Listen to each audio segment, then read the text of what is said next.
Bienvenue à la maison. C'est par là que ça se passe, l'apéritif slow drinking. Pour moi, le slow drinking, c'est vraiment une autre manière d'aborder l'apéritif. En fait, on est plus dans la dégustation que dans la simple consommation.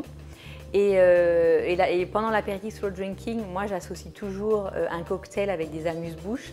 Et en tant que cuisinière, je trouve que cocktail et cuisine sont vraiment similaires. Parce qu'en fait, dans les deux cas, il y a une recette à respecter donc pour les dosages, les ingrédients, les accords de saveur. On est vraiment dans la convivialité, donc dégustation, convivialité, la curiosité des gens par rapport aux saveurs. Alors le slow drinking, pour moi, c'est pas de la consommation simple, c'est tout ce qui entoure en fait la dégustation.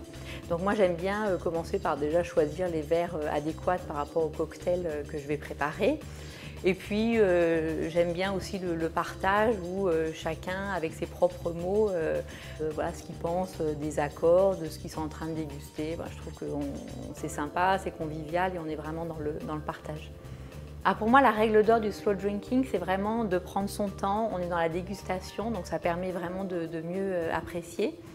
Et ce que j'aime bien, c'est d'attiser la curiosité de mes convives, donc en leur parlant des ingrédients du cocktail ou pourquoi pas en les faisant deviner. Et c'est vrai que j'ai remarqué que mes invités se prêtent vraiment au jeu et du coup, on est dans la dégustation et pas dans la simple consommation.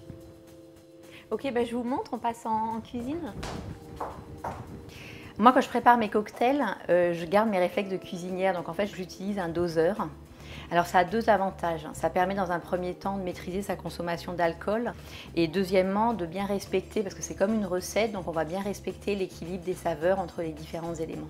Alors ce soir, je vais préparer un cocktail qui va associer différentes saveurs. Donc il va y avoir des saveurs acidulées avec du citron vert, des arômes d'agrumes, des saveurs fruitées, donc plutôt pommes, poires, et des saveurs plus herbes aromatiques.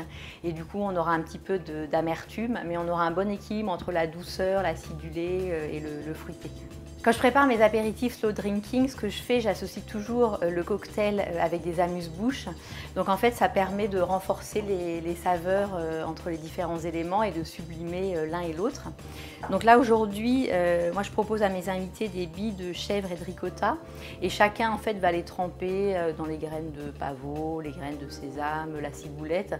Donc voilà, ça amène un petit côté ludique et ça permet aussi de jouer sur les saveurs et de faire parler les gens et d'être vraiment dans la dégustation. Alors j'ai aussi préparé des roulés de parme, roquettes et tomates séchées.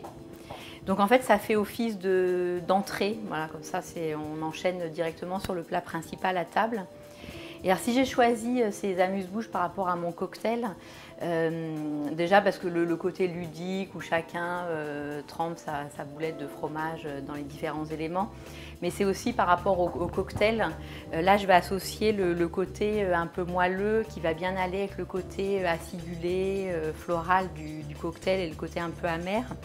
Maintenant les roulés de parme, je suis restée un peu dans la même optique. Là c'est plus dans les mêmes tons du cocktail, donc toujours avec le moelleux, de la tomate séchée, en même temps le côté un peu acide des tomates. La roquette qui va amener du peps comme le cocktail. Et puis le parme, c'est pour l'origine italienne du cocktail, ouais, c'est un clin d'œil. Mon astuce slow drinking, en fait, c'est d'inviter mes amis avec moi dans la cuisine. Comme ça, je peux leur montrer comment faire le cocktail. Et ça me permet de les sensibiliser au juste dosage des ingrédients. Et puis c'est un côté sympa, comme ça, s'ils veulent mettre la main à la pâte et participer, ils le font.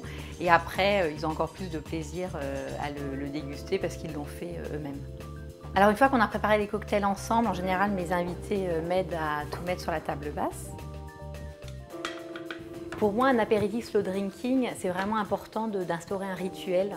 Donc déjà tout simplement d'attendre que tout le monde soit installé tranquillement avant de commencer à déguster. Et puis j'aime bien présenter les accords de goût entre les amuse-bouches et le cocktail. Donc ça permet vraiment d'ancrer en fait, le moment dans la dégustation. Et puis après, on peut trinquer ensemble.